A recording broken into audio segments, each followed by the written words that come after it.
Today I am filming a video on what are some things that I would definitely have to have as a first year teacher going into the classroom. So when I was doing my Q&A, I came across this question and I've been seeing a lot of it pop up on my YouTube channel, and I've never really answered it because I said, well, I'll just film it as a video. Well, I'm finally filming it as my video. So today I'm going to talk to you about what are some of those I would definitely have to have as a first year teacher in my classroom.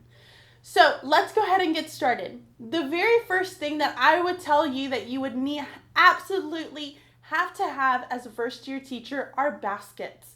Baskets, baskets, baskets.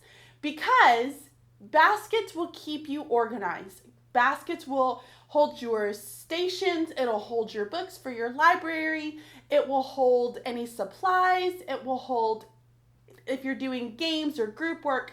Baskets will keep you put together instead of you looking like you have almost like a cluttered mess in your classroom.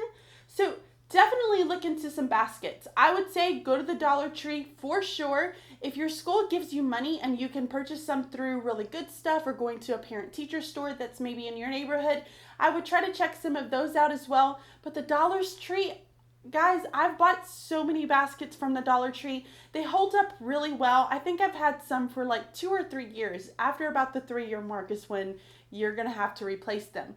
But little by little, you can start purchasing some of those really heavy duty items that you could replace some of those Dollar Tree ones as you go along in your teaching career.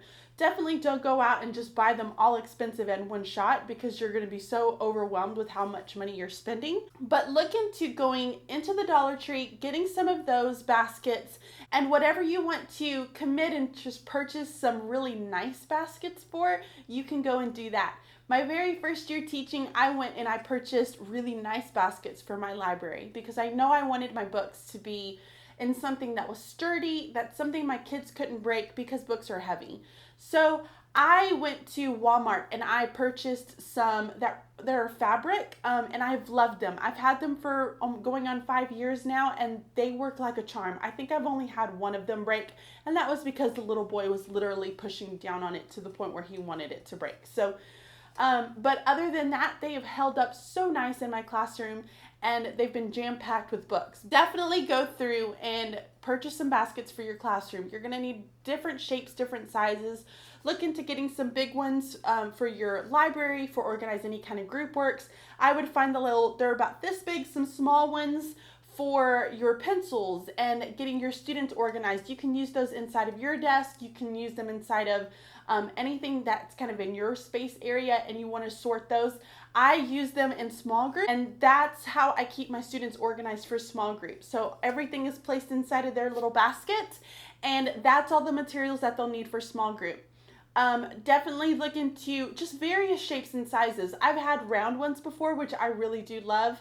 I've even had smaller rectangular ones that will hold journals for like my math groups. The bigger ones are for my math stations. So invest in some great baskets because that's going to keep you organized and keep everything put together. My next absolutely have to have my very first year teaching is some type of an organization system for keeping you organized. If you're organized, then you're going to be less stressed and you're going to be able to enjoy your teaching and your kids way more. So I went to IKEA and I purchased a it's a file system that just slides out, and with this file system I keep track of any papers that are coming into me, anything that's pending, anything that I'm waiting for, anything that I need to file back away, or any copies that it needs to be made. But this is really nice to have next to my desk because it keeps me very organized instead of just having papers and papers and papers stacking up. I know my first year teaching, that was one of my struggles, was that I didn't have a system yet. I didn't have anything in place to keep me organized. So my desk looked like a hot mess. And so I'm telling you to get something to keep yourself organized, whether it be some type of a basket that you put file folders in. I've seen the hanging ones. I've even seen, they almost look like they're kind of slanted up, but you can put file folders. I've seen those as well. That system that I'm showing you, it just works best for me. So I really enjoy that. Again, everything has to fit you and the way you work and the way your brain works. So Definitely find something that will allow you to keep your papers organized, because you're going to get a lot of them. The office is going to give you papers, your kids are going to give you papers, and you're going to have papers going all over the place just from your everyday teaching. So definitely get something to keep you organized. Okay, so my next item that I would say you would absolutely have to have are going to be books. Now, I know you're not going to have a huge library, and I'm going to give you some tips on how to get that started too. But for books, I would definitely start investing in some of them. While I was student teaching, I went out and I bought every book known to mankind. I was buying chapter books, I was buying picture books, just anything that I thought that could be useful. If a professor recommended it, I went out and I bought it. So invest in some books now. Don't go crazy, because when you start school, Scholastic is a wonderful resource for you. So something that I've seen on other blogs as well is that they do a challenge, and so every month they have a Scholastic challenge, and they create an anchor chart, and they say, okay guys, let's try to get $200 in. And so they create a challenge, and they show the graph of being able to reach to the very top. And if they reach the very top, then you can give your kids an ice cream party or a pizza party, or you can have just some type of incentive for them so that you can get some of those points. Y'all, those points are fantastic, and these are a great resource. Kids love Scholastic. It gets books in their hands at home, and then it also gets books into your classroom. So once you start teaching, I would definitely look into doing Scholastic orders every month and creating some type of a challenge to get your kids motivated to want to bring in those orders. All right, the next thing that I have for you is going to be a stand. So I struggled for my first few years with a stand in my whole group area. I love the stand that I had this year. I don't think I'm going to have that next year, which is a little scary for me because I've gotten so used to it. So this may be something I have to go out and purchase on my own so that I can have it in my classroom. But what I love about this stand is that it allows you to create anchor charts with your students. The stand that I'm referring to, I'll put a link down below so you guys can go and check it out. But there is a magnetic dry erase board on one side. On the other side is a felt board. Typically, I've never used that other side, but what I did was I put a pocket chart on the other side. So while we're reading books or we're sharing things or we're doing some type of a shared writing, I can put those sentence strips on the pocket chart. On the opposite side, I used a dry erase board at times, or I just used it as a spot for being able to hold my anchor charts. So this is where I would put my chart paper and I would just simply do all my writing there. And this kind of became a really big focus for my whole group area. It's easier for me to write on that and to have kids come up and write and use that because I had shorties in kindergarten. So it was really nice for them. It was perfect height for them to go and reach and write with it. Now, I do know that a lot of, especially your lower elementary schools, will carry these inside the classrooms and they will supply this for you. If not, there's some really great, I know people who are retiring that are holding garage sales. I would definitely go and try to check some of them out because sometimes they're trying to get rid of some of theirs. I know a teacher at our school last year was able to purchase one and it was really nice. It had like 4 baskets at the bottom underneath it. Oh, it was so beautiful. But you would be able to store all of your writing utensils underneath that. So I would definitely try to get something to hold your anchor charts next to your whole group area. I've even seen where some people have taken, if you go to like a kids, like a Toys R Us, they have stands, like those art stands that you can use, and you can just kind of put rings at the top and that'll hold your anchor charts as well. Just something that allows you to be able to write down your students' thinking and allows them to also come up and write down some of their thinking. So definitely try to check in and invest in one of those. Something else that I think would be really great for you to invest in is some type of a student mailbox system. I absolutely love my mailbox system. I'm excited because what I think, and my father-in-law doesn't know this yet, but what I think I'm going to do is have my father-in-law build me something that will hold for 48 students since I am team teaching next year. So I want something big enough that can hold 48 students' stuff, and it has to be able to hold a binder, some composition notebooks, a pencil pouch. So I'm going to work on that this next year, and I'll let you guys know how it works out. But the mailbox system that I have wasn't too fancy. It was very small. I think it held about 30 spots for students, so it's perfect for your lower elementary. But this was fantastic because it held their communication folder. Whenever I was getting anything in from the office that needed to go in students' communications folders, I would simply just sort it out into their mailbox system, and they would have it immediately. So I wasn't having to sit around and pass out papers at the end of the day, which can get really, really hectic. End of the day gets very hectic. So my mailbox system was able to keep me extremely organized.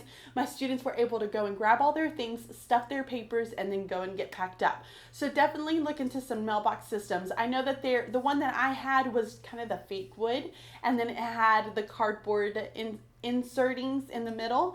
I've also seen where you could just buy the complete cardboard. It's just all cardboard. And that would be a great start until you're ready to invest in something a little bit nicer. But definitely think about getting some type of a student mailbox system. The next thing that I would suggest for you is some type of pocket chart. I would do about 2 or 3 different types of pocket charts, only because I love pocket charts. I do love them, and the Dollar Tree has some great options. Target Dollar Spot also at the very beginning of the school year when they start coming back with all the back to school stuff has some great chart pockets. So I got the black pocket charts. I did get a large one that I used next to my whole group area on that stand that I was telling you about earlier. And then I bought one that was really long, and it's meant for scheduling cards. It came with a set of scheduling cards, but I didn't use it for that purpose. I kept a lot of my anchors. That was kind of my anchor for what we were learning for the week. So anything new that we were learning or anything I wanted my students to reference to that as we were learning, I would put those cards in those pocket charts. I even had a blue one and I had a red one at my whole group area as well. And this kind of housed my word families, our sight words. It housed our letters and sounds and some of those vocabulary cards. So my students were able to reference that throughout the day. Definitely look into some pocket charts. I know a lot of people still do stations. If you're doing stations, a pocket chart station is absolutely the best. If you take your poems and you break those up and you have students build that poem at that pocket chart station, and then they can read them to each other, it's a great, great option. So definitely start looking into some pocket charts for your classroom. The next thing that I would suggest that you grab is a calendar. Next year, I'm doing something a little different for my calendar since I'm not teaching calendar for the upper grades. So what I did is I went and I purchased a really big chalkboard. And I'm going to do a chalkboard calendar, and it's so pretty. It's framed with that very old wood.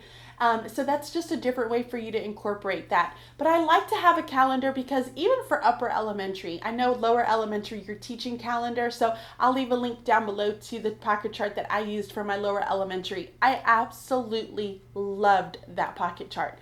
So definitely look into that one if you haven't. But the chalkboard one that I'm doing is also going to have just some important dates. Maybe we're having some projects that are due that are going to be really important, or if we're having some type of school performance or assembly, something that I just want my students to know what's going to be happening for the month. I also like to have it up in my room just as a reference for myself so that I can see what's happening for the month and anything that's due. It just kind of helps keep us both organized. So look into some type of a calendar. You don't necessarily have to get the pocket chart calendar where you can change out the numbers. I'm going to be using a chalkboard. I know I've seen other people who have created a dry erase calendar where they just took washi tape and they kind of framed out their calendar and they would just change it out with their dry erase markers every day, which is another brilliant idea if you have a lot of whiteboard space in your classroom. So calendar is a definitely must. It helps keep your students organized, helps keep you knowing what's happening for the month, and they also understand when things are due. It can also reference that as the day goes along. The next thing that I have for you that I would suggest you start investing in are going to be little knickknacks. I don't know what else to call these, so I'm calling them knickknacks. But for lower elementary, we like to do things that are theme. I think that having the themes kind of tying into everything that you do is really sweet. It keeps kids interested, it keeps them motivated. And if you have the same skill game that you're kind of practicing throughout the year and you want to continue practicing that, if you just change the little novelty items, kids get really excited. They absolutely love it, and it just keeps them motivated and engaged in what they're learning. So what I do is every month I go to the Dollar Tree, I go to the Target dollar spot, and I start to buy the little erasers, the little pieces that you can just find everywhere. Anything that I feel is novelty that I might just want to collect and then use it for a game, I start hoarding those. So I keep a basket. Again, this is where those baskets or tubs come into play.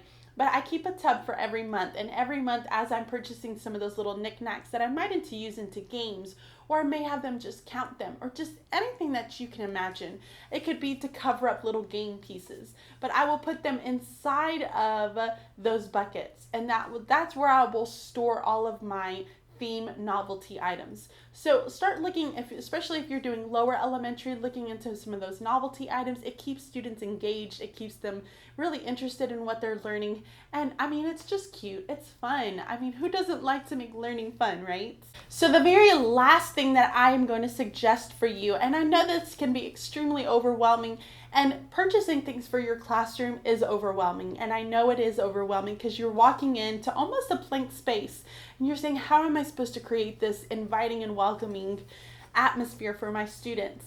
And it can be very stressful. All I can tell you is to start purchasing little by little every month. Just go and grab something. I typically, whenever I go to the grocery store, I pick one thing up. So that's really all I can tell you. I know it can be very overwhelming. But my very last tip for you is going to be to purchase a printer. Some type of a printer. It doesn't matter which type you have. I have a laser printer that I absolutely love, but that's because I print a ton of stuff, and my husband knows it. So especially when I started out with my teacher planner, I wanted to make it look really nice. I went on ahead and went to the big jump, and I purchased a laser printer for our home life. But having some type of a printer somewhere, whether it be at school, whether it be at home, but a printer is going to be extremely necessary. If you're in the lower elementary grades, you're getting a lot of things off the internet that you're printing out. You're either creating some of those resources for your kids, but you're printing those out. You can find a lot of free books for your students, like paper books for your students that you can print out as well. And that printer is almost your livelihood. It keeps you doing creative and fun things, and you're not just doing things out of a workbook. So definitely do something as far as investing in some type of a printer. Look into the ink. I would suggest that you look into the ink, figuring out how many pages, and then above all, read reviews. Reviews are your best friend because it'll tell you what people are thinking about how it's working in their environment. So look into some type of a printer, whether it be an inkjet or a laser printer. Just figure out what works best for you as far as your income, and then how much you're going to be using it. I would definitely look into a printer and take your time with it so that you are knowing what you're getting as far as what's coming with the printer, figuring out what type of quality, figure out how much ink is going to cost you, because you will run through ink like crazy. So look into all of that before you absolutely commit to buying a certain type of a printer. Okay guys, so that is it for what is the things that I would absolutely have to have in my classroom my first year teaching. I'm sure there's more things that I would absolutely want to have. Actually, everything in my classroom I would probably want to have in my classroom, but you can't really start with all of that. Those are just the main things that I think would be a great starting point for first year teaching. So leave a comment down below letting me know which one that you think was the absolute best advice for you. Or if you have another piece of advice that you want to share to somebody, leave that down below as well so that we can pick off each other's brains. But if you enjoyed this video, please make sure to give it a thumbs up, and I will talk to you guys really soon. Bye!